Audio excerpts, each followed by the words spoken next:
again, this is Newfoundland and Labrador Studies 2205, Unit 3, The Country Grows, Section 3, Lesson 4, Video 2 on the Grenfell Mission.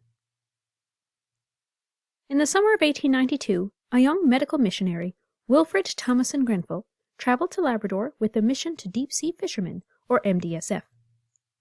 During that summer, Grenfell provided medical care to approximately 900 people. He was greatly affected by the poverty and lack of basic health care he observed, so he formed the Grenfell Mission as a branch of the MDSF and returned the following year, opening the first mission building, the hospital in Battle Harbour, which we have mentioned in previous lessons. In the following years, Grenfell created an extensive network of hospitals and nursing stations throughout Labrador, the Northern Peninsula, and the North Shore of Quebec. Hospital ships, such as the Strathcona, and later airplanes, traveled along the coast as far as Nain. Grenfell successfully recruited distinguished surgeons, physicians, dentists, and medical specialists. With the scattered nature of settlements, nursing stations had to be established in larger areas.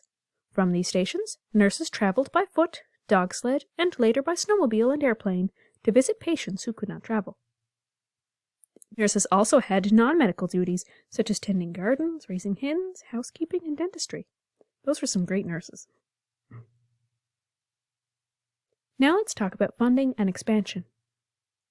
The mission was primarily funded by public donations, which Grenfell raised himself. He was a captivating public speaker, and his efforts at speaking engagements in Canada and the United States provided most of the mission's funds. Grenfell became inspired by the social reform movement of the United States, which emphasized self-help and practicality.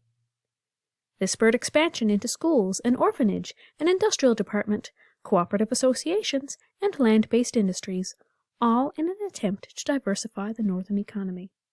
In these images here, you see Grenfell himself, and also the industrial department showing off some of their wonderful rug hooking examples, and an image from one of the classes in a school.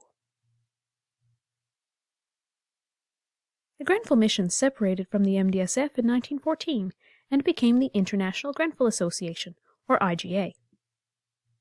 The IGA hired staff and distributed funds, but depended on 5 independent organizations for financial support.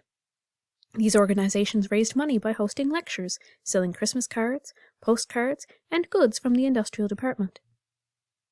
The organizations also collected clothing to be distributed to the people and promoted the mission. The establishment of social programs declined in the 1930s, and Grenfell himself became less involved, though the mission still existed and support services and industries were still in place. The image here is from the International Grenfell Association store in St. Anthony, and some of their handicrafts present there. The store is still in operation today. My son actually has a coat from there that was made when his father was a little boy and was passed down to him. In 1937, Charles S. Curtis replaced Grenfell as superintendent of the organization, and the focus shifted to expanding the medical services. Confederation affected the mission. It changed from a charitable organization to a government institution. The provincial government slowly became more involved in the health care for the region and completely took over the mission's responsibilities in 1981 with the creation of the Grenfell Regional Health Authority, now referred to as Labrador Grenfell Health. The IGA still contributes to social programs, including a scholarship fund that is still present today. So now it's time to review. Please complete the activities in Brightspace, and I hope you have a great day.